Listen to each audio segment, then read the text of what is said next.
Welcome to Oregon Voters Digest, the program that brings forward the social and political issues that are important to people living here in the Pacific Northwest. And now, your host, Bruce Broussard. Welcome again, folks. Again, Bruce Broussard here, Oregon Voters Digest here. By George, wow, what a day we're going to have today. As I picked up the newly Portland Tribune, that's probably one of the two major, well, all three pages, the Portland Tribune, Willamette Week, and the Oregonian, all going to be talking about today because guess what? You're getting your ballot measures here probably the first part of the week, but you've got your the voters pamphlets, right? Yeah, they didn't come yesterday, but it should be here today. I hope. Today, right? Well, we're basically filming today on Friday, and then it will be shown here very shortly. But the bottom line, you're going to be seeing this particular show. But the fact of the matter is, you're going to have your ballots, and that was at the voters pamphlet, right? The voters pamphlet. Hopefully get it today and then next Thursday. But the bottom line, they will have it by the time they get the show. They'll be sending it. Okay, and then like I said, I was looking at the Portland Tribune, and this is the latest. That's the April 20 issue. That's right there, and I'm sure that the next issue after that will probably have the endorsements from them. Yeah. And then the Willamette Week's going to probably have their endorsements too. Yeah. And then the Oregonian will probably have their endorsements too. You got me? But you next week you're going to be voting. And I just wanted to see just what they were doing as far as the Portland Tribune was concerned. And they had some very interesting articles in here. As this is the front page stuff. By the way, this is John Sweeney. John is with me right now today. John is a gubernatorial candidate, and he's from the area. He's from the Portland metropolitan area. And so I wanted to make sure that I got one of the gubernatorial. I couldn't get 30 of them. What, 15? No, 30. How many? There's 15 Democrats now. How many total? Republicans in there. That makes it 34. 34? Okay. There's 19 Democrats and 15 Republicans. Okay, so we got 34 people running for governor. Yeah. I got John here. Yeah, 19 Republicans. Okay, and 15 okay. We got 34 people. I couldn't bring 34 people around the table, so I got John. He's from the area, and one of the reasons why I chose them specifically, they weren't talking about the issues here in the Portland metropolitan area, and I'm talking about all of the whole issue with homelessness, the crime piece, the drugs, the shootings, and all of this and the other. And John is right from this particular area, and I think that was a very important piece. However, in the primary, you got a lot of folks running for office, and naturally, if you got money, you can get into the media. Otherwise, you're dependent upon social media. Yeah. You're dependent upon social media. So John is here. That's why he's here today. And I've got one other gentleman that's going to hopefully join us. He's running here locally too. He's running, i.e., from the city council aspect of it. And I think that's a very important piece. He was on before. His name is Joseph Wilson. But you'll be seeing him also too. And he just happens to be running for Joanne Hardis's seat. Commissioner Joanne Hardis's seat. Okay, he's running against her, and so. But the bottom line is that he's from the area, as far as the issues are concerned, and naturally, people are very interested in Portland because it's the largest city in the county. It's the largest city in the county, and so consequently, we wanted to make sure we talk about the city of Portland aspect of it, and naturally, I'm representing the fact that I'm running for chair of Multnomah County. I'm representing the largest district in the state of Oregon. Which is Multnomah County. And so consequently, that's why I'm sitting here today. I happen to be wearing two hats. But my point is that this is a nonpartisan piece. So consequently, I want to make sure we have some representation. And because of pandemic, straight up, folks, the maximum we can have on this show is about 3 people. Because right up front with the pandemic is right back to the table again. Yeah. It's going to be right back to the table. So I would suggest to you very much so, make sure you wear your mask and make sure you've got your cards. You got your shots. I'm just straight up with you because that's exactly what we're doing here right now.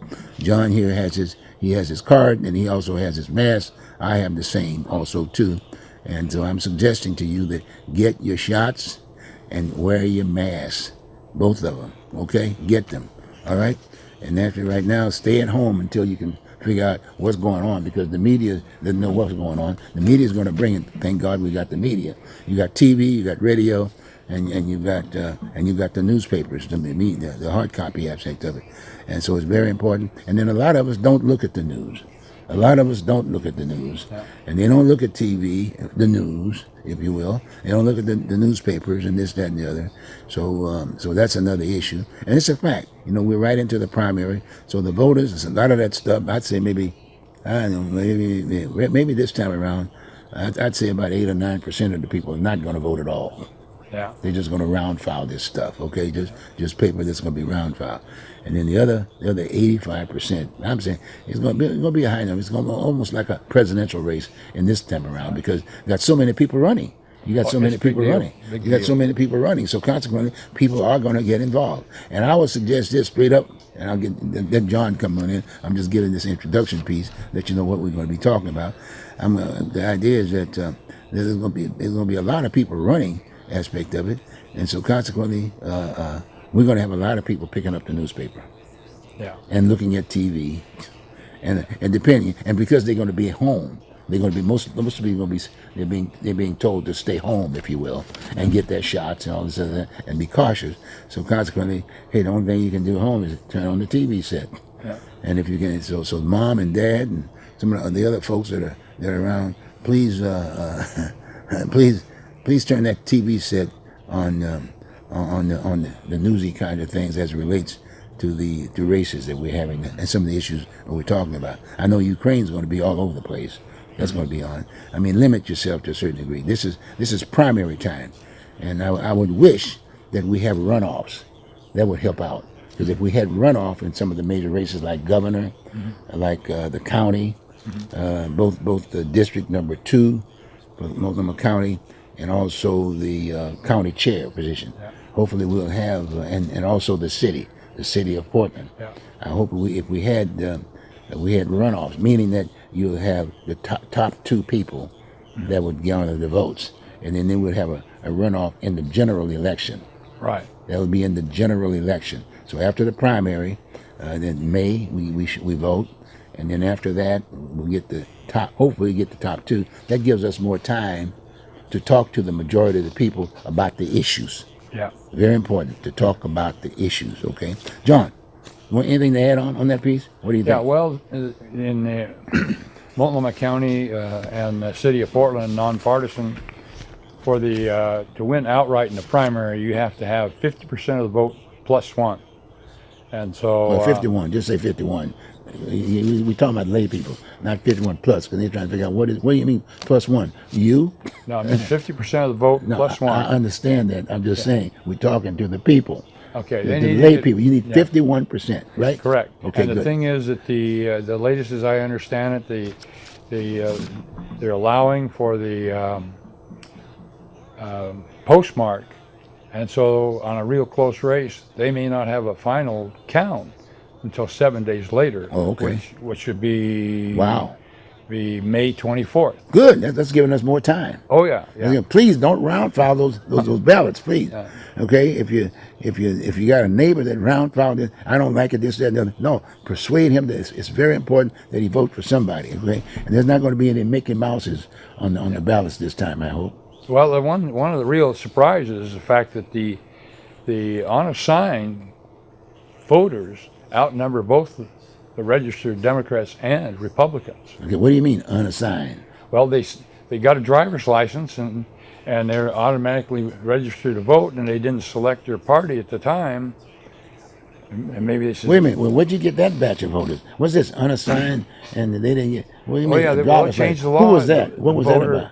The motor voter issue. Oh.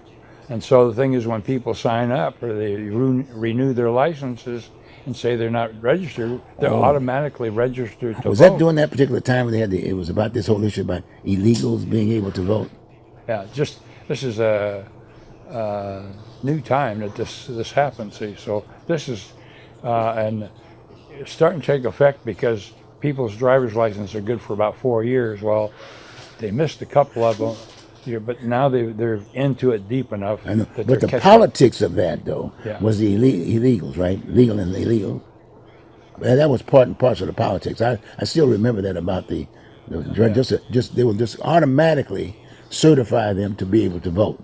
Yeah. So Whether or not they signed up or whatever, these were people that didn't sign up at all. They were just automatically put on the roll that put on the voting roll, that they could vote. And most of them didn't select a party. So Right. a lot of them, what they're going to get, the unassigned and the independents, they're going to get the ballot issues, ballot measures to vote on, and the nonpartisan. So they'll get county races and city races, and then they have some other maybe the judges races if they're on the ballot, and so they'll be getting that. But What about gubernatorial? They're going to have that.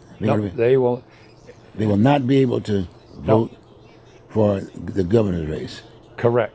Wow. Not for the governor, not for. What about the congressional races? And they won't, not the congressional races either. And Wow. in fact, on top of that, in several of the races around, the incumbents haven't signed up for re-election. So you've got Wow. one just down in the Milwaukee area, I forget the number. They've got 3 Democrats and 3 Republicans running. Mm-hmm. First time in a long time they've had a battle. And then they get some in west of the Willamette River that they've got that didn't sign up. In fact, one of the representatives didn't tell anybody until about 2 days before the filing deadline, and so they got 2 people in there. It's amazing. It could have been that they wouldn't have had anybody sign up. Wow. Well, now tell me this now. I said about this. It's very important, folks. This is a very important discussion we're having here. Now, the fact of the matter is, there was a time when they politically, and to a certain degree, that they basically says that they were trying to get more people in the voting roll, if you will. Okay, and was pretty well led by the governor's office. I think it was the governor's office. Who was the governor? Was that Brown? I think that might have been Kulingoski. Kulingoski? Okay. But one of them, it was the governor's race. Yeah. And the whole idea was that they went to the folks who got driver. There was another political piece for driver's license. Remember that? Right. About the driving license piece. Yeah. And they basically, I think they did, they curtailed that to a certain degree. Got me? I think they fought it once, and They then fought the it, deal is and then they it came kept back. working on it. They kept working on it. And then they passed it in the legislature. Okay, And, okay. And so then it took effect. So you're seeing a lot of people are going to get their ballots, and they're going to be surprised because they're not going to get a partisan ballot. Yeah, but they don't even know that they were able to vote. A lot of them. No, they're going to be surprised about next Thursday because the ballots are out 20 days before the election. Right. So that would be the 28th of April is Right. 20 days before. But then the that batch of voters, yeah, if all of a sudden they're made aware or whatever, there will only be certain areas that they can vote on. correct. One, you said they can't vote on the governor's race. No There won't be partisan race. No partisan race. No Republicans, no Democrats, right? Correct. You know what I mean? But then you made the point about the city. Is that the city of Portland or what? Well, the city County? of Portland and Multnomah County and any other city that's nonpartisan. So all cities that are nonpartisan, right? And all counties. all are nonpartisan. counties, Yeah, all if counties. It's a nonpartisan race. If it's a it could nonpartisan, be the judges too. I got you. So all nonpartisan races are going to be on their ballot, and that's a lot of people. Yeah. That's a lot of people. Okay, so here in the largest district, Multnomah County, we're going to have people that's going to be voting for the first time. Correct. That have not registered to vote. And they're going to be surprised. What's Right. this? And many of those people are going to be the illegals. Yeah. They're going to have illegals, and they're going to be voting for county races, all nonpartisan races. Okay, That's correct. Got me. Okay, good. Now the city of Portland, that's a nonpartisan race, right? Correct. Okay, so for the city of Portland, they're going to be voting for that, and for let's say here in Multnomah County aspect of it, Multnomah County, there's several people running the nonpartisan race. You got District Number 2, right? They're going to be voting for that, and they're going to also be voting for chair. Yeah. Those are the only 2 major positions for the largest county in that's a very important piece because as we started, we talked about this piece is that as I indicated before that John's running for governor, and he lives in this particular area. That's why he's sitting here at this point in time, and there's 34 people running for governor. That's not a nonpartisan race. Okay, we got the primary right now, and that's 34 people running for governor. But in all due respect, the reason why John is here is that no one is talking about the issues in the major cities, in the major city and major county in the state of Oregon, right here. I mean, they are just running all over the place, and the ones with the money, and the ones with the money on both sides of the house, with the exception of the Democrats, because Tina Kotek, I'm sure, is probably one of the two people that we're going to talk about. We think that what's the endorsements, if you will. We'll be making an endorsement, but in all due respect, we're making endorsements because we basically the two top people. That's what we're talking about.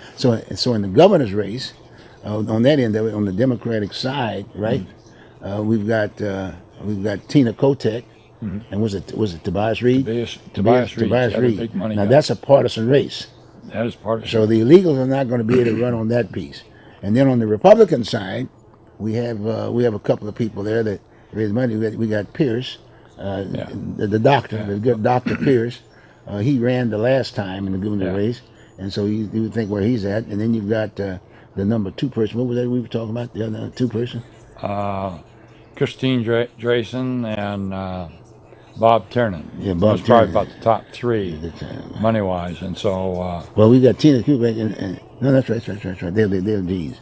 And then you got, and then you got the non-affiliated voter, Betsy Johnson. Yep, and correct. she'll probably be the only one. She'll show up on the she'll be November election. Right. And that's... but she's out making... doing campaign ads She's already. now, yeah. You'll see her. She's pretty tough, and she's pretty well recognized. She used to be a former senator. Yeah. She's a former senator there on the coast aspect of it, and she's very heavy. And I would say one thing about her is that she has gotten involved here within the area because she got involved with Wapato. Yeah. The Wapato jail piece aspect of it. She was very instrumental in getting the present tenants of that facility right now. I may have some thoughts about that, but we can talk about that next time around. But the fact of the matter is, she was the only one of all of them that actually got involved with this particular area. Now, we haven't seen her face, but I have called her, and she's very much going to be available for the general election. Yeah. So those are the folks that we thrown out on the table from the partisan race aspect of it. But the non-partisan race, I got to reiterate. Now, remember, you voting folks, you got to be getting your ballots now, right now, today. And you're gonna get your ballots, and you're gonna get your voters pamphlets, and you got some other entities like the League of Women Voters. You can Google that if you got the money to pay your bill. Yeah. Because you've got to have the Comcast one way or the other, or your internet bill, right? Or if not that, you can go to the library. You can go to the library, and because computers will be there, et cetera, et cetera. But let's make that point across again. We got the county races, which is very, very important, very key, because we're in the area, and naturally we got the county chair races. We got 6 people running there. We got 6 people running, and I happen to be running in that particular seat also too. And we got 3 commissioners, sitting commissioners. There were 4 commissioners. There were 4 commissioners sitting there. But 3 of them are running for county chair, and the other one is running for district number 2.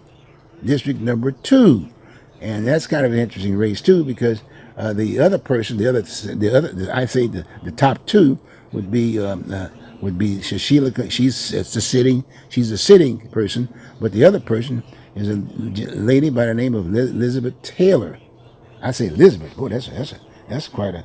She's got quite a name. But anyway, in all due respect, I was very much involved in that piece because I ran for her.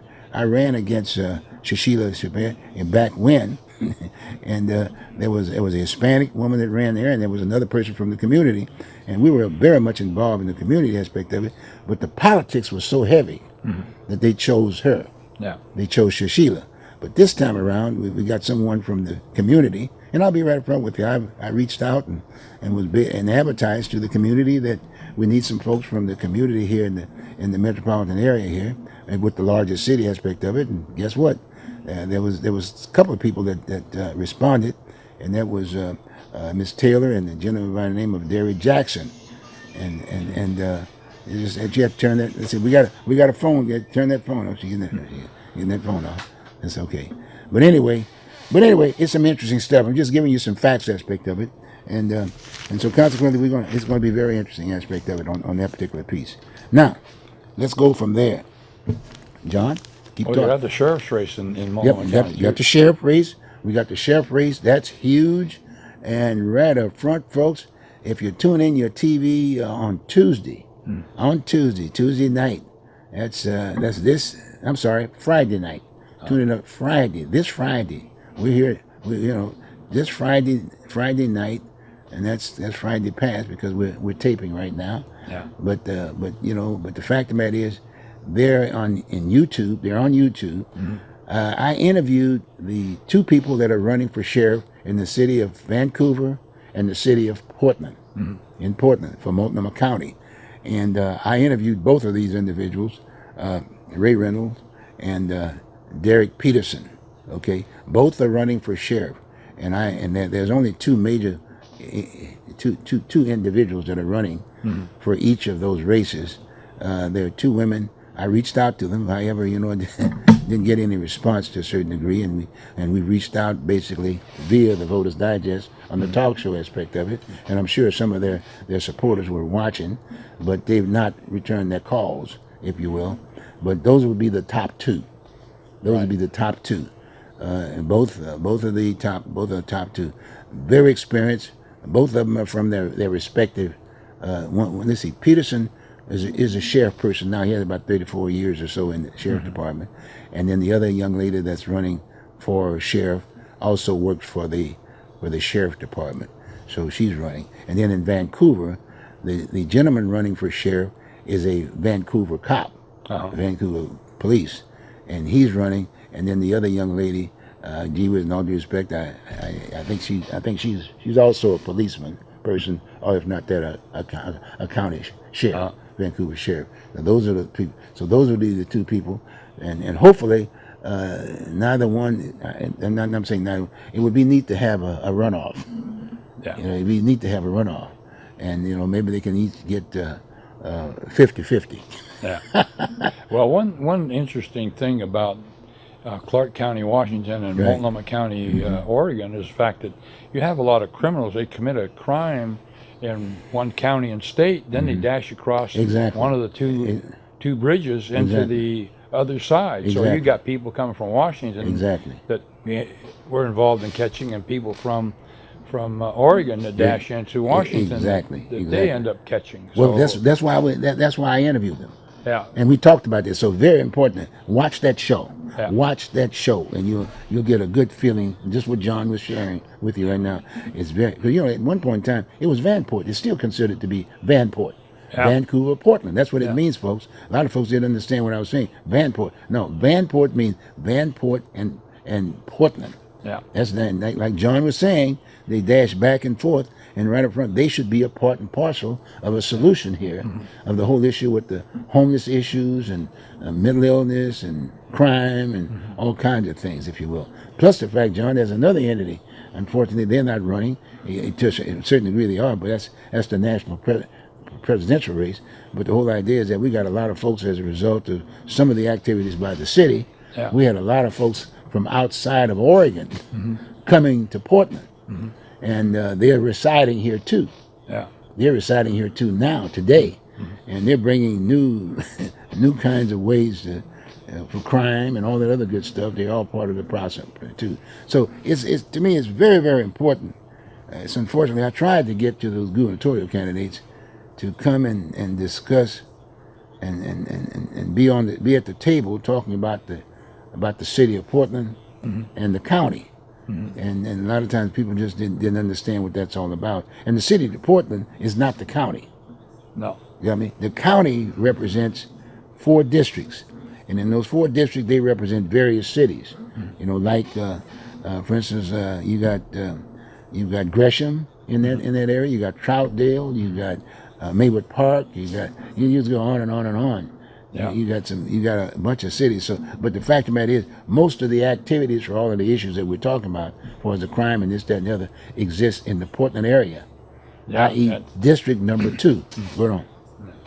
Well, one of the things is that that people need to realize that actually the local governments and like the state legislature, they affect your life more day to day than say like the National Congress and the president and even the governor.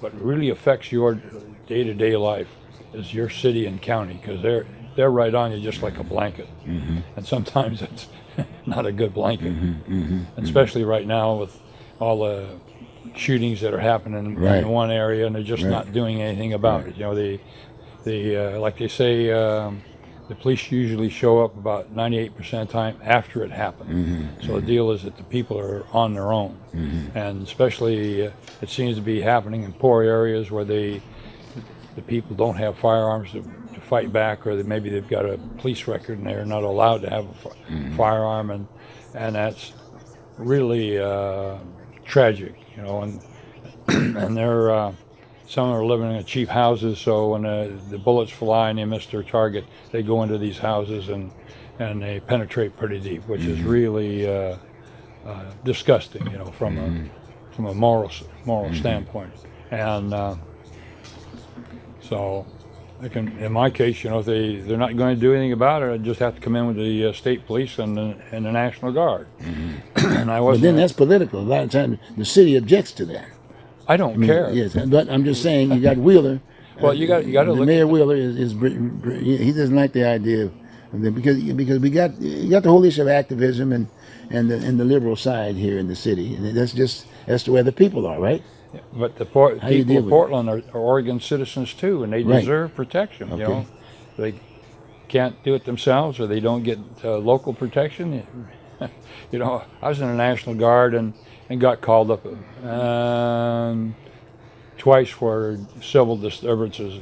Really didn't want to go mess up somebody's house, but we were ready, and fortunately, some of at the time, we had the civic leaders. Right. Got together with the city and county at the time and solved it without us. In fact, one time I was called up and I was out at the air base and I was out there for 30 hours. When I took my helmet off, I looked up to see if my head was going to float off my shoulders, and I had my 45 and my partner had an M1, and we had an M60 machine gun on the floor, and you know that M60 machine gun and M1 rifle, you know, they'd shoot through the houses like a hot knife through butter, and we weren't looking forward to that because those people out there are friends and neighbors and relatives. And wait a minute, are you talking about in the war zone, or are you talking about here in Portland? In Portland, Oregon. You had an M1. When did that? They called you guys out. They activated the guard. We were out there at the air base, and what was the purpose? Well, they figured that we were going to go downtown. You know, when was this about approximately? That was in '68, and then they had to call out for. Was that the American Legion thing? And that was in '70. That was in '70. Did they? And I was activated as a special driver. But during that period, you were activated. Oh yes, yeah. You were activated. About 5 days. Yeah, right. That really, wow. I got to wear a suit and drive a real nice new state police car without all the gizmos on it. But we were there, and we were going around, and like Madison High School, they had the National Guard bunked there, and I think Franklin and maybe Grant. And Wilson had National Guard units out there, and I remember they had a demonstration at Dunaway Park, and they're getting ready to come down 4th Avenue, and so what they did is they, just as they were coming off, they were with their 1,500 people, they run 20 trucks through with these young guys, and they had the tops up, and they're hanging out there waving their riot batons and all their gear. Come on down, we'll welcome you. And only 150 come down, and the state police met them, so and diverted them off from there. But it's happened in the past. We got our guests coming. Sit down, Joseph. Sit down there, right there. Bring him in. Come over there, John. Will do.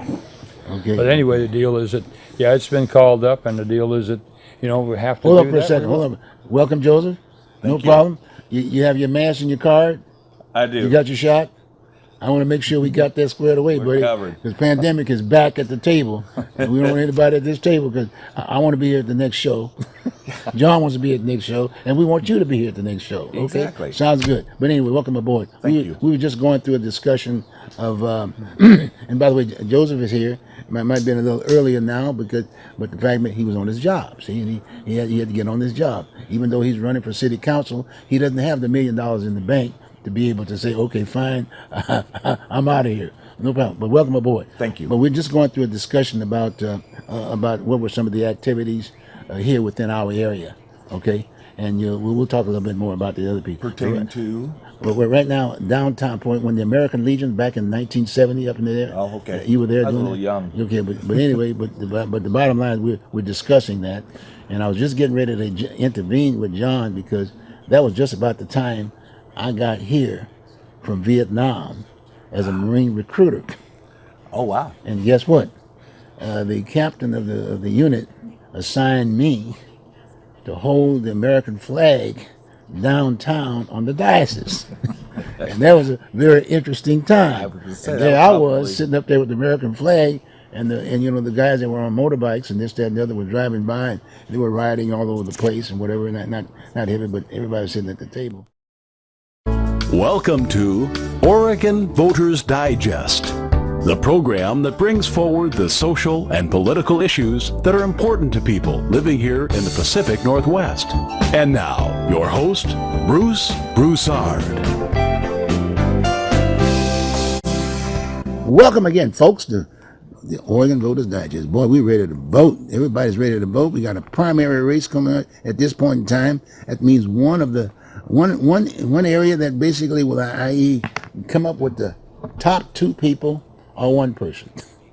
That's the general election aspect of it. But in all due respect, the preference is that hopefully we'll get two people in each of the elected areas that we're having. Because that way we can discuss the issues. Because too often, the majority of the people don't look at TV. They don't look at they don't look at the news.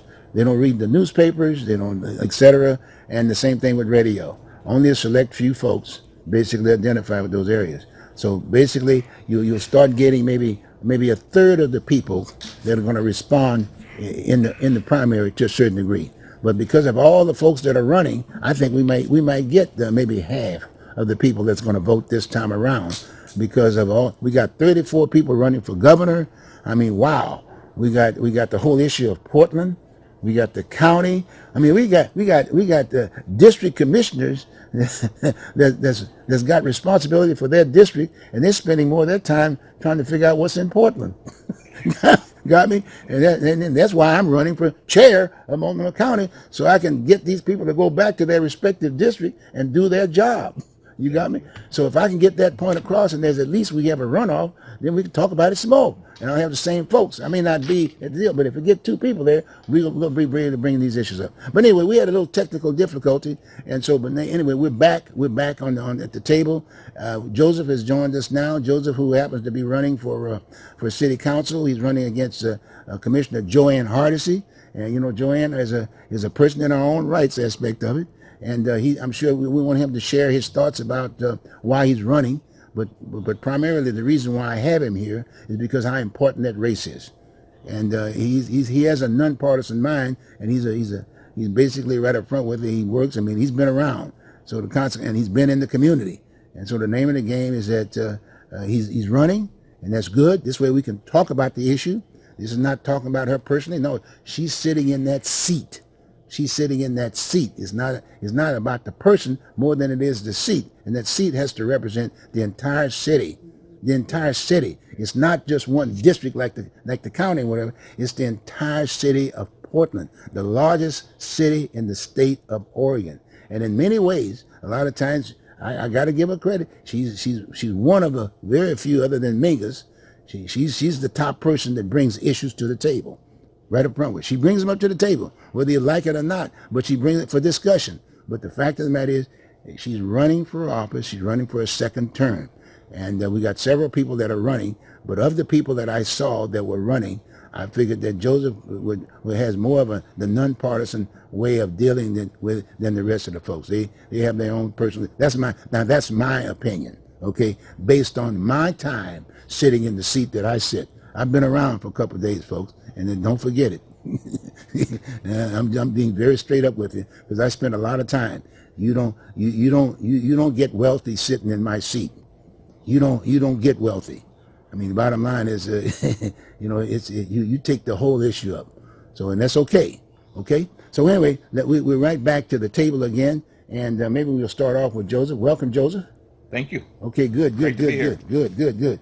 Well, okay, we're just going to go on and continue where we are at this point in time. What we'll do is, we'll start off with Joseph from the same. Joseph, why are you running? So, not happy with what I see around my city. Yeah. I grew up here. I used to be able to ride my bicycle. Didn't matter where I wanted to go. So my godfather lives over here on Denver, Detroit, Killingsworth area. So I spent a lot of time in that area. I grew up in North Portland, St. John's area. I could ride my bicycle cross town to the different areas. I had friends over here in Northeast, right up to Northeast on my bicycle without parents, without anyone. Mom, I'm going over here and take off. Today, there's no way I would allow my grandchildren to go off my street. I live on a dead-end street. You get to go to the turnaround, to my driveway. That's it. You don't go any further. Right now. Right now. Today. Wow. I will not let them because it's just not safe. Homeless camps all over the place. I don't even ride. I used to ride my mountain bike to and from work, and then after work, I would go for a ride around town, take the long way home, and hit these bicycle paths they've got all put up, and now they're homeless camps. There's cars stripped out, there's trash all over the place, and when you go down one of those paths, a lot of times you get berated. Quick note, first time. Is this the first time you've ever run?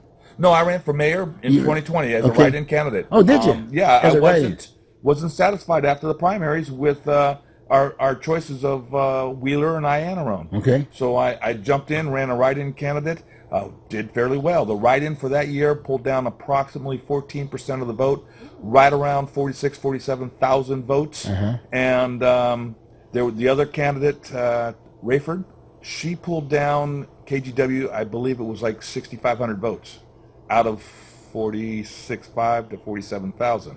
So that puts us down to 40,000. I was right under that, by the way. And so you got to give up some votes for Mickey Mouse and friends. Right. And so now 2,000-3,000 votes there. I'm down, let's say 37,000 for my campaign. When I saw the news, only because a friend of mine called me and said, "You're on the news right now," so I turned it over to Channel 8, and they had my profile up talking about the write-in candidates and the new record.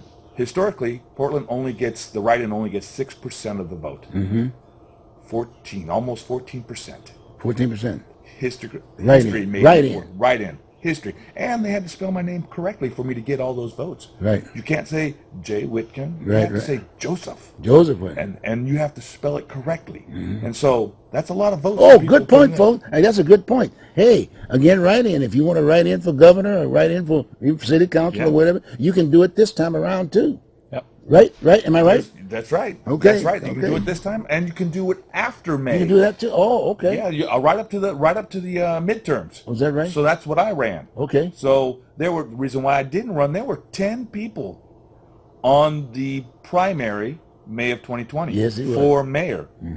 Not necessary. Yeah, I was on that list. I know you were. And then afterwards, no one came back to challenge Yeah. except for Rayford. Yeah. And I was like, I got to do something.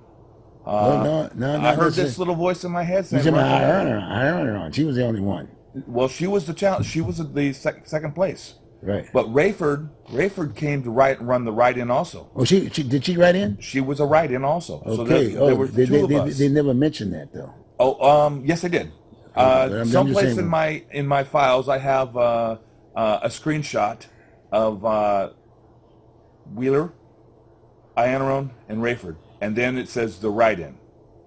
Won't Well, mention like my I said, name. it must have been a small screenshot because I didn't see it. It's I wish it had. I would have called her on and given her some time. See. Oh yeah, you know what? I'll look for it and I'll send it over to you. Okay. Well, but So, I'm saying, but now anyway, I'm here so today. today- You're the write-in now. Today, not a write-in. I'm on the ballot. I know, I got So all you. you got to do is check the box. Okay. And know this: what they're doing, I will not. Okay. one of Like the things. what? Well, what's your major thing in that race? So, major thing. I think we start here, and we'll see a trickle down effect from it. We start with refunding, reallocating the money that they took away from our police department back to the police department. Okay. Get them back in. Right now, I believe we are 770 police employed. Right. That's not enough. It's supposed to be like one police officer per 860 people, Yeah. Right. citizens. Right. And we're well. We are in the hole here. Every major city in the country is that way now. Yes, we got it's problems because it's across the board. Yeah. Let's reduce our police But it's department Portland. and do. We, like I said, we got the largest city right here. Yes. And then that's what you're talking about. Go ahead. And so, with that, we fund them. We get them to do their job, because I don't know if you realize it. Police officers are hired or sworn in as peace officers. So their first job is to keep the peace. Their second job is, which is all part of the same job, they are law enforcement officers.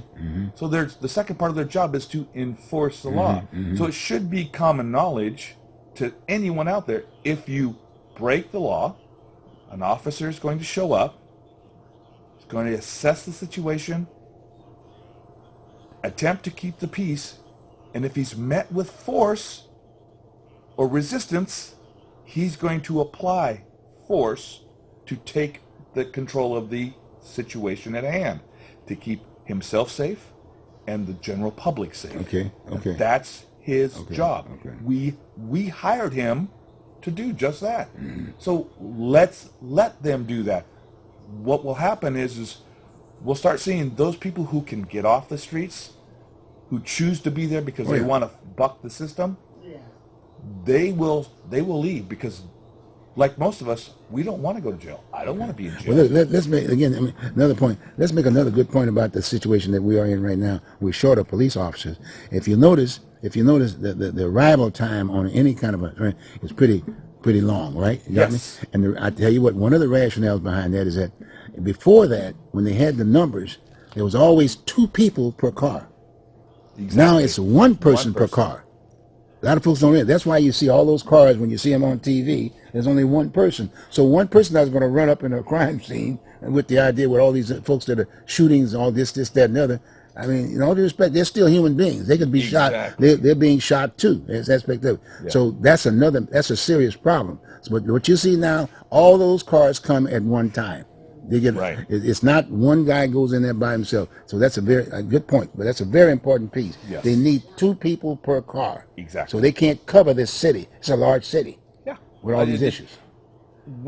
Especially with crime, since 2020, mid 2020, crime has increased 400%. Yeah. How do we measure that?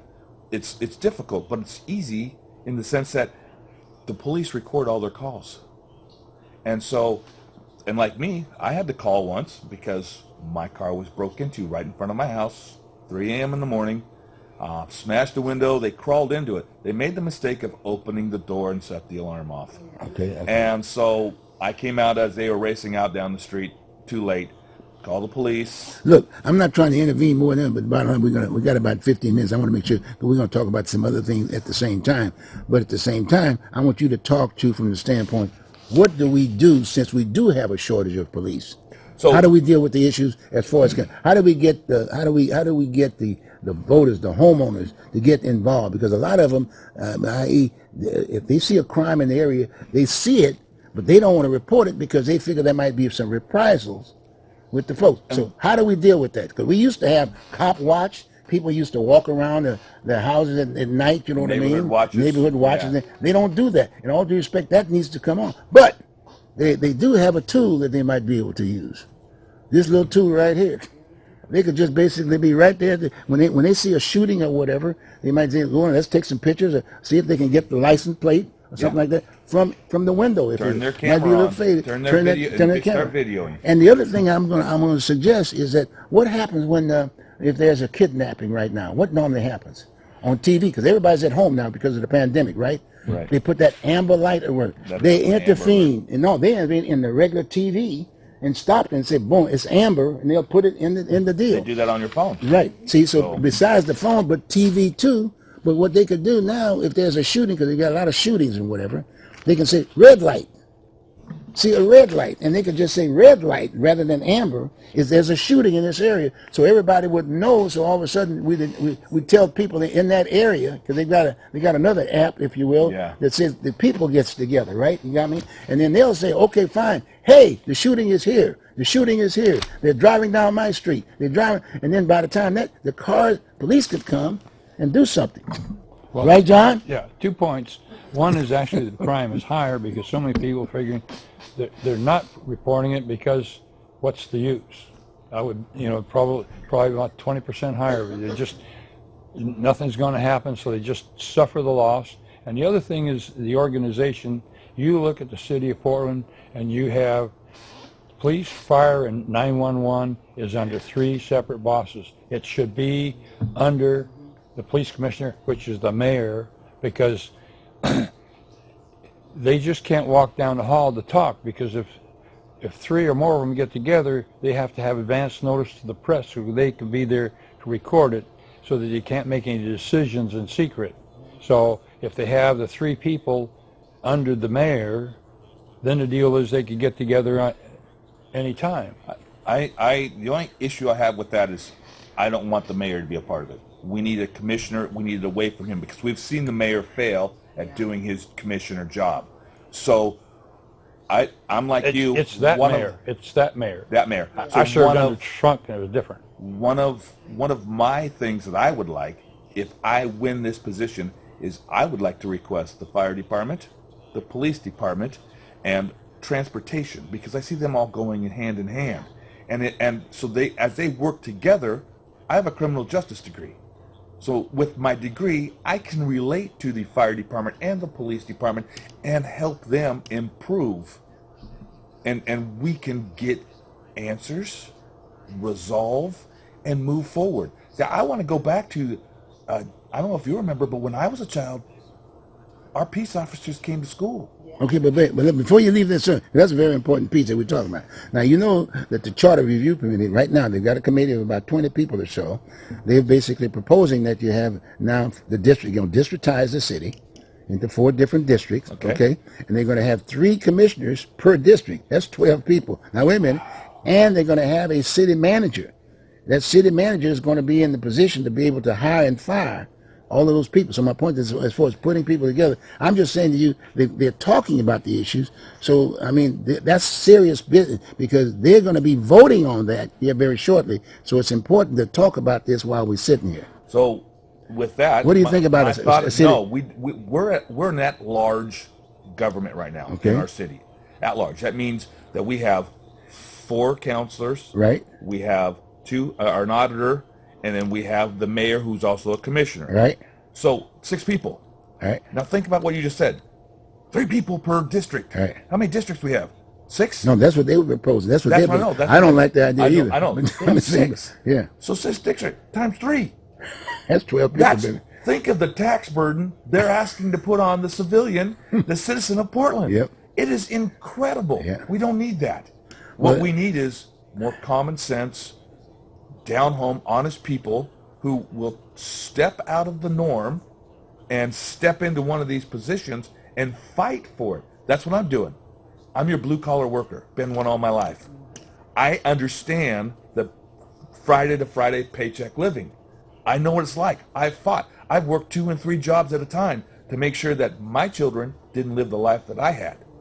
I wanted to make sure that they had something better. And I did my best to do that. And Well, you're such a good guy, but I got to jump again. Go ahead. So what are you proposing then for the deal? I think we stay You with want to districtize? You like that idea? we stay with what we got. We So stay with so our we got- at okay. large. So our each at-large. city council would have 1 district each, almost like the county, right? Well, just what we're doing now. Right, but No, no- just not even change it. So we don't have a district. We're an at-large. We cover the whole city. But what do you think about this idea that each city commissioner basically act like the mayor for the whole city?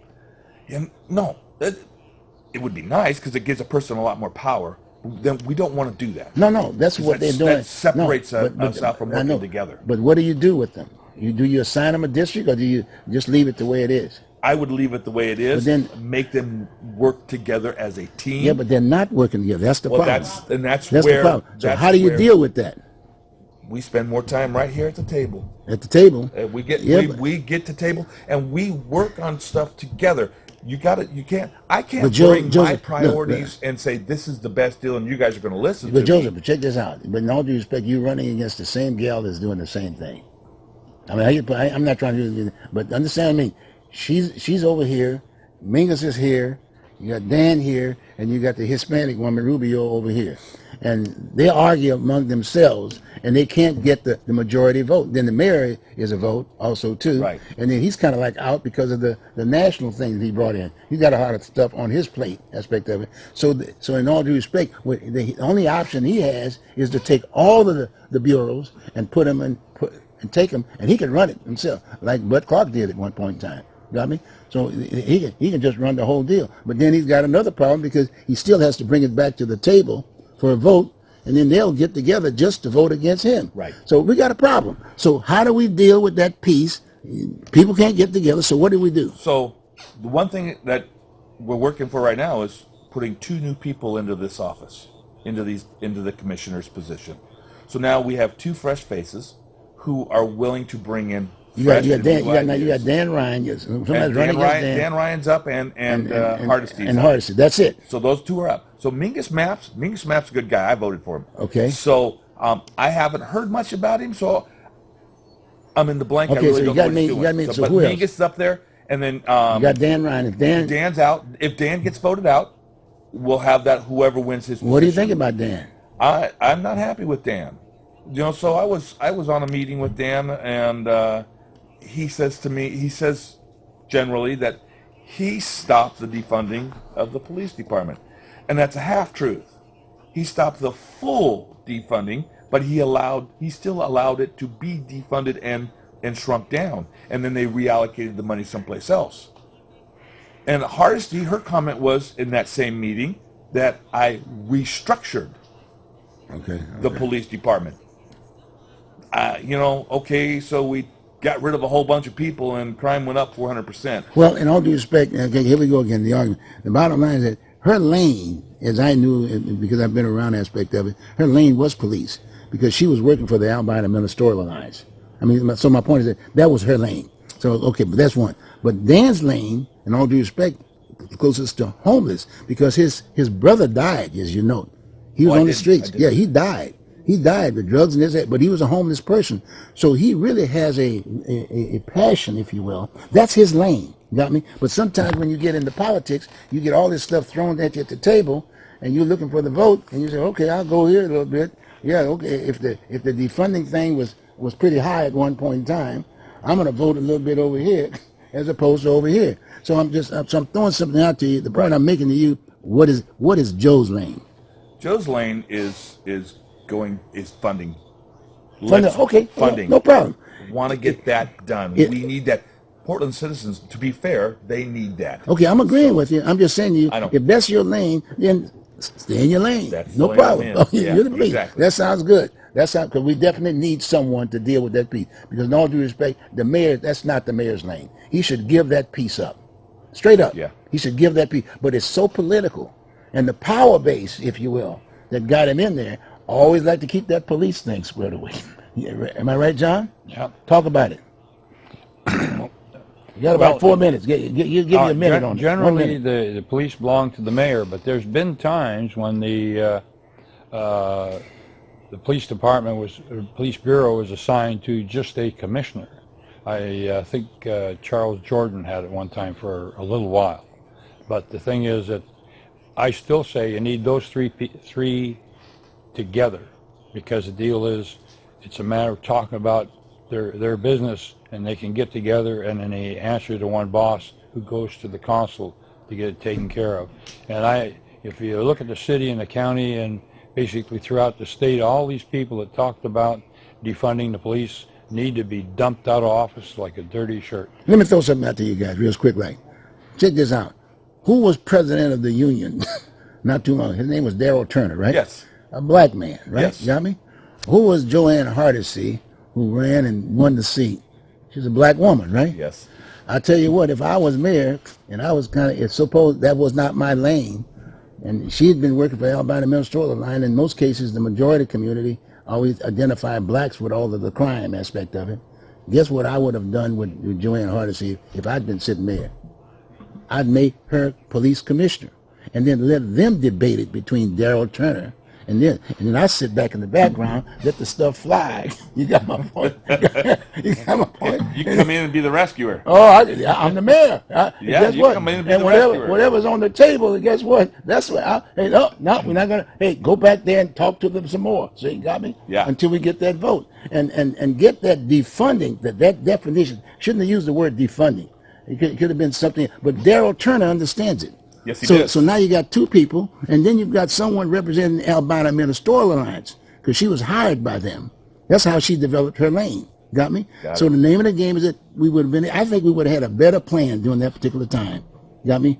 I'm just throwing It's that totally out. possible. That's your lane. So if you're thinking maybe that might be something, then we may have something. Because it's not my lane. I'm just here as a facilitator, right? There you go. So we're just having a discussion, and hopefully the viewing audience will have similar discussions that we're having. Because that's the purpose, folks, of this show that we're doing at this point in time. You got to talk about this stuff because you're going to get your voters pamphlets. You're getting your voters pamphlet. You don't have your ballots right now. So please get together and talk about these issues. And whatever's on your mind, talk about it. Because we got to get this. We got to come back to smelling the roses again. We got to come back and get this thing squared away again. There's not that many people that's causing all these problems. Maybe 2 or 3%, but it's looking as if it's 100%. And in all due respect, if anything gonna do with shooting or drugs, it's got to be black. That's ridiculous. No, it's not. exactly. And I noticed one of the TVs, I think it was Channel 2, said it was 50-50, 50 white and 50 black. I mean, 50%. I mean, it's crazy. You see what I'm saying? I mean, what about these other? We don't want to get in it. We got to. Yeah. Look at. Yeah. Tell you That's what. a whole nother. No, but I'm going to bring you guys back on, and we're going to do something else. As soon as they get those ballots, we're going to be talking some more because I'd say about maybe a third of the folks are going to vote next week. Got me? Yeah. And then the 2/3 going to be. So we're going to come back and do another show to talk about what happened with the third, but what's going to be happening with the 2/3, right? You got me? Sounds good? Okay, we got just a few more minutes here left, and we're going to do that, and we're going to get Joe back here, and we're going to get John back here, and we're going to report back what happened. I like it. Next week. You like that, Jeff? I like it. Sounds good. Okay, fine. Well, folks, hey, get together with your folks. You got to vote. Make sure you vote, but read those voters pamphlets. Look at the League of Women Voters, in all due respect, and check out the people that are running for the county. Right, that's a very important piece. Check out the folks that are running for the city. I'm talking about the issues, the big issue that's impacting the state of Oregon. It's right here in Portland, and a lot of folks have not talked about this issue for fear of reprisals or whatever. Okay, good. So enjoy yourself, Joe. Thanks very much for being here. Thank you for I'll having see you me. next week. Yes, sir. John, same Yeah. thing. Okay, good. You guys have a good one. Take care, like I said before, and discuss this issue and vote. Do not throw it in the can and run it off. Take care. I'll see you next week. You talk about living long.